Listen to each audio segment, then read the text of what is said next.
1.5 glasses water వేసుకోవాలి. నేను ఇక్కడ రైస్ మెజర్ చేసిన సేమ్ గ్లాస్ తోనే వాటర్ కూడా యాడ్ చేస్తున్నాను. ఒక్క గ్లాస్ కి 2.5 గ్లాసుల వాటర్ కింద యాడ్ చేస్తున్నాను. మీరు కొద్దిగా సాఫ్ట్ గా కావాలి అనుకుంటే ఇదే మెజర్మెంట్ వేయండి. లేదు కొద్దిగా పొదునుగా కావాలి అనుకుంటే ఒక్క గ్లాస్ కి 2 గ్లాసుల కింద వాటర్ యాడ్ చేసుకోవాలి. ఒక్కసారి టేస్ట్ చూసి సాల్ట్ అన్నది సరిపోయిందో లేదో చూసుకోవాలి. ఇన్ కేస్ సరిపోకపోతే ఇప్పుడు యాడ్ చేసుకుంటే సరిపోతుంది.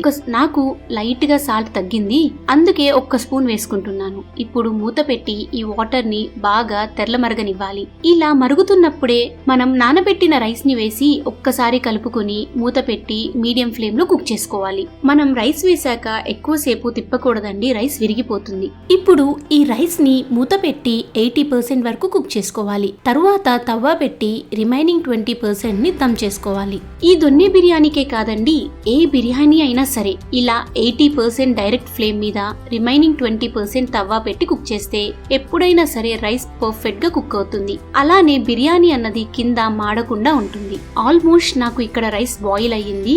ఇప్పుడు మీకు చెప్పిన ప్రాసెస్ లోని రిమైనింగ్ రైస్ ని ఇలా ఐరన్ తవ్వ పెట్టి కుక్ చేస్తున్నాను. ఇప్పుడు ఒక్క స్పూన్ నెయ్యి వేసి మూత పెట్టి రిమైనింగ్ కుక్ చేసుకోవాలి. ఇలా ఒక్క 10 నిమిషాలు కుక్ చేస్తే సరిపోతుంది. చూసారు కదండి రైస్ ఎంత పర్ఫెక్ట్ గా ఎలా కుక్ అయ్యిందో. కొద్దిగా రైస్ లో చెమ్మగా ఉంది, అందుకే మూత పెట్టి మరో 5 నిమిషాలు కుక్ చేస్తున్నాను. ఇది అయ్యేలోపు స్టవ్ మీద పాన్ పెట్టి లైట్ గా ఆయిల్ వేసి 1/2 స్పూన్ పసుపు 1/2 స్పూన్ కారం వేసి లైట్ గా ఫ్రై అయ్యాక బాయిల్ చేసిన ఎగ్స్ కి ఇలా ఘాట్లు పెట్టి ఆయిల్లో వేసి మీడియం ఫ్లేమ్ లో ఫ్రై చేయాలి. ఈ ప్రాన్స్ దొన్నె బిర్యానీలో ఎగ్స్ యాడ్ చేయడం వల్ల ఆ టేస్ట్ మరింత బాగుంటుంది.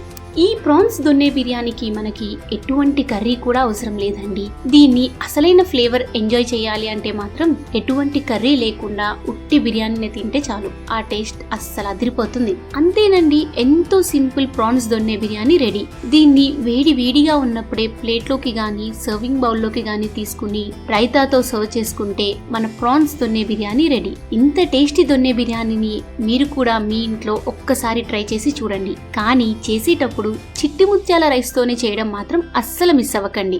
అప్పుడే అసలైన టేస్ట్ వస్తుంది. ఈ వీడియో గనక మీకు నచ్చినట్టయితే please like, do, share and subscribe to our channel spicy crunch.